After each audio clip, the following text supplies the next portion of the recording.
Good morning. I wanted to do a follow-up to a video that I published back in October of 2014 as I prepared for a low-budget solo hike on the Appalachian Trail.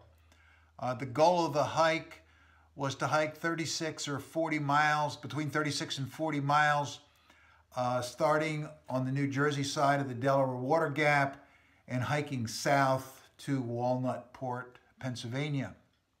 Additionally, my goal was to keep my pack cost under $500, have a maximum pack weight of about 35 pounds, and that was supposed to be including water and food. And I didn't do very well. 3 points that I want to talk about. My budget, I exceeded my budget by about $100. Talking a little bit about gear later on, but I did exceed my budget. So I spent about $600. My pack weight ended up being 50 pounds, just around 50 pounds. That included water and food. I had about 11 pounds of water and 9 pounds of food. Going to be an interesting point later on about my water situation. And I hiked only 17. I have some notes that I'm following, so I'm going to refer to them from time to time.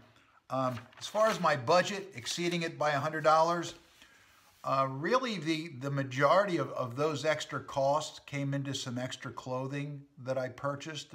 Living here in Florida, I didn't have a bunch of base layers, didn't really have a good raincoat, ended up buying a Marmot. So again, most of my additional costs came from clothing. And the interesting point is a lot of my extra pack weight, other than the food and the water, was also in clothing. It took almost 10 pounds of clothing. Now granted, this was going to be a winter hike, but still, I took entirely too much clothing. I didn't need 10 pounds of clothes. I've actually pared that down dramatically by spending more money, but still I was able to pare my weight back quite dramatically. As far as the hike, I'll talk a little bit about that in a minute, but I just wanted to clarify the added expense and the added weight. As far as the base weight, which included my pack, sleep system, and shelter, actually came in at about 13 pounds. My pack was a Teton Sports. As you may remember, I really liked the pack, but found after many miles of hiking, not particular this hike, but others, that the pack didn't fit me perfectly, and it was really hurting my shoulder. So I've subsequently changed packs. My tent was a little over 5 pounds. I've changed tents twice. And my sleep system, I had a Teton Sports 20-degree mummy bag. I really liked that bag. I still like that bag. However, I've changed that. It's a little bit heavier, but it's a long, wide bag. I'm a side sleeper and found that the straight mummy bag was pretty rough on me. So this long, wide, which added about 4 ounces, 5 ounces to my pack weight, is well worth it. I can toss around. In order to keep this video just a little bit short and trying to stay focused, just want to deal with a couple things before I wrap up. Budget is extremely important to many people, to most of us. My reason for keeping the budget down, my first hike, I was 72 years old. I didn't know if I'd ever do it again.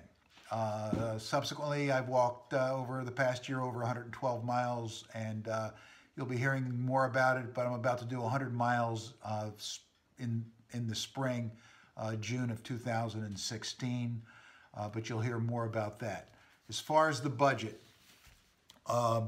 biggest area that I should have really looked at more and broken the budget is your backpack. I cannot overemphasize the backpack enough.